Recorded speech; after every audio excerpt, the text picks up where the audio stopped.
Olá a todos, no vídeo de hoje venho falar sobre como conciliar o trabalho com a família. A primeira dica que sugiro é que reconheça os seus pontos fortes, ou seja, aprenda a reconhecer no fundo as suas virtudes e as suas limitações e abdique de qualquer tentativa de ser um super-homem ou uma super-mulher.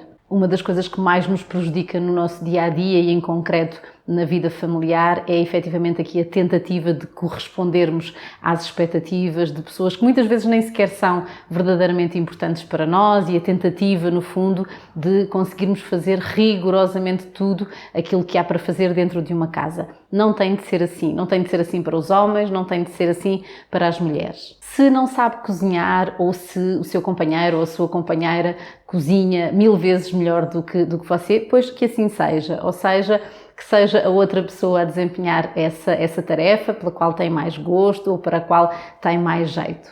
Assim, competir-lhe-á a fazer as tarefas para as quais tem maior aptidão, para as quais tem efetivamente maior gosto, ou pura e simplesmente aquelas para as quais tem mais tempo do que o seu companheiro ou a sua companheira. A minha segunda dica tem a ver com a definição das suas prioridades.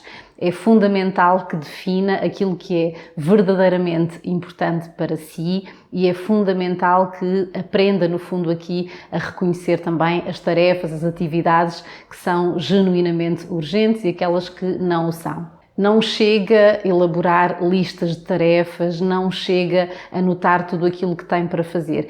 É mesmo importante que reconheça e que identifique as suas tarefas de acordo com estes dois critérios, ou seja, com a importância e com a urgência. Há efetivamente tarefas que são importantes e que são urgentes e que devem ser sinalizadas como tal, mas depois há tarefas que, sendo importantes, não são assim tão urgentes e, portanto, não devem passar à frente das primeiras. Há ainda tarefas que são urgentes, mas na prática não são importantes e depois há ainda aquelas que não são nem uma coisa nem outra. De uma maneira geral, aquelas tarefas que não são nem muito importantes nem muito urgentes tendem, se forem realizadas antes de todas as outras, tendem a atrasar o seu trabalho, tendem a deixá-lo ou deixá-la mais estressado ou mais estressada. Aprender a catalogar, no fundo, as nossas tarefas de acordo com estes dois critérios também vai evitar, no fundo, que haja aqui muito tempo dedicado a atividades que, de uma maneira geral, só nos ajudam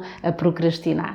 Terceira dica, aprenda a respeitar o seu próprio ritmo. Se você é uma pessoa que funciona muito bem logo de manhã, então tente incluir nesse horário as suas tarefas mais importantes, aquelas que requerem maiores níveis de concentração. Se, pelo contrário, se trata de uma pessoa que funciona muito melhor quando todas as outras pessoas já saíram do escritório, se lhe dá mais jeito trabalhar noite fora, pois que assim seja. Isto é, organize a sua agenda, organize os seus afazeres, respeitando não apenas, neste caso, as regras da empresa, mas também o seu próprio ritmo. Quarta dica, aprenda a organizar-se no sentido de ter tempo para si, ter tempo para as atividades que genuinamente lhe dão prazer. Quando há muita coisa para fazer, quando temos trabalho acumulado, é tentador mergulhar no trabalho, independentemente dos horários, independentemente da vida familiar. É fundamental que haja tempo também para si. Repare que não estou a referir-me apenas às atividades que gosta de concretizar com a sua família. Ter tempo para ir ao ginásio, ter tempo para fazer qualquer outra coisa que o ou a ajude genuinamente a descontrair é essencial para que se mantenha produtivo ou produtiva, é essencial para evitar qualquer esgotamento. Quinta dica, defina um horário de trabalho. Há cada vez mais pessoas a trabalhar em casa, seja a tempo inteiro, sejam aquelas pessoas que, não conseguindo terminar o trabalho no escritório, acabam por trazer trabalho para casa e é essencial definir aqui um limite, definir um horário mais ou menos flexível, mas definir um horário e cumprir esse horário sem culpas. Essa é a única forma de reservar tempo para a sua família, para aquilo que genuinamente for importante para si. Sexta dica, aprenda a organizar as suas finanças. Talvez não lhe pareça óbvio, mas a verdade é que quanto mais conseguir prestar atenção às suas finanças, mais relaxado ou relaxada vai sentir-se e, consequentemente, mais produtivo ou produtiva vai ser também no seu trabalho.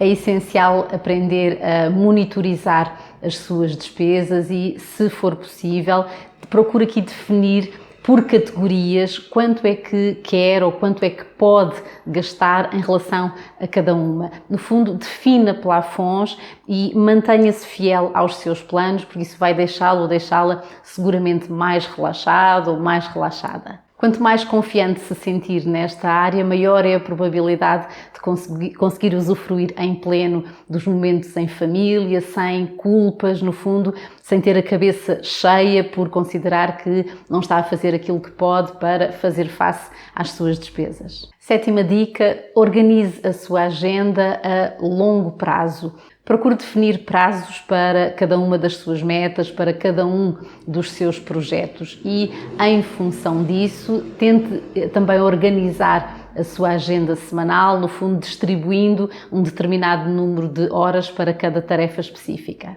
Ainda a propósito da organização a longo prazo, habitue-se anualmente a incluir na sua agenda, seja ela em papel ou em versão digital, todos os compromissos familiares que são genuinamente importantes para si.